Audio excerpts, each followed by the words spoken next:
We are not here to expand government, but we're not here to eliminate government. If the idea is to limit government, let's work together to do that. I sat down with Nancy Pelosi just after the House vote and asked her where she's willing to compromise. Where are you willing to limit government? Well, none of us comes here to have more government than we need.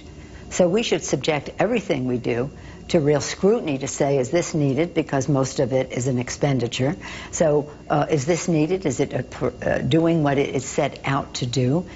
Can we consolidate? But we should, again, always subject and review what we do here to make the country work for the American people. I was making the distinction between those who say, how much government do we need, to those who say we don't need any government. The anti-government ideology that is making a mess of what goes on in Congress now. Do you think there will be a government shutdown, or is there room in there for some sort of agreement that could bring enough Democrats and enough Republicans in the House together to keep the government in business at the end of the month?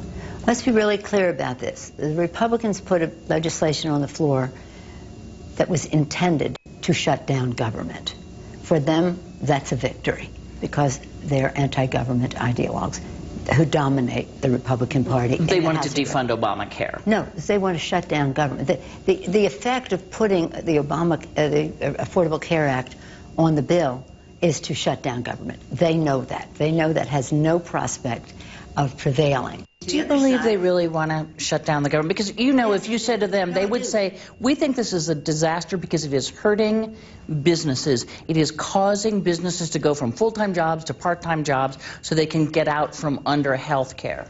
It is an excuse. It is not a reason.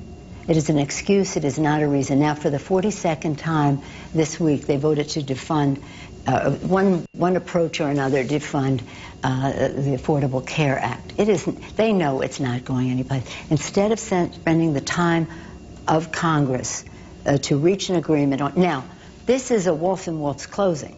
It's two no's do not make a yes. On the other hand, now they have a bill, and it sort of disguises what's happening on the budget side, where they have a budget figure which their own appropriations chairman said this is not enough funding to carry on the work of government. Well, that was my next question. Is the spending level okay with you? Set aside no.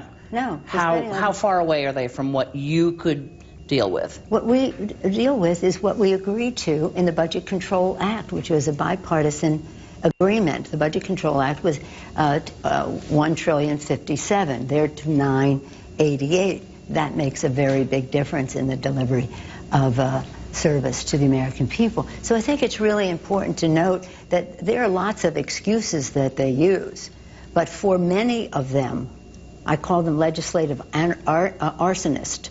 They're there to burn down what we should be building up in terms of investments in education and scientific research and all that it is that make our country great and competitive. I don't paint them all with the same brush, and I certainly don't paint the Speaker with that brush, but enough of them in their caucus to shut down government. That would be a victory for them.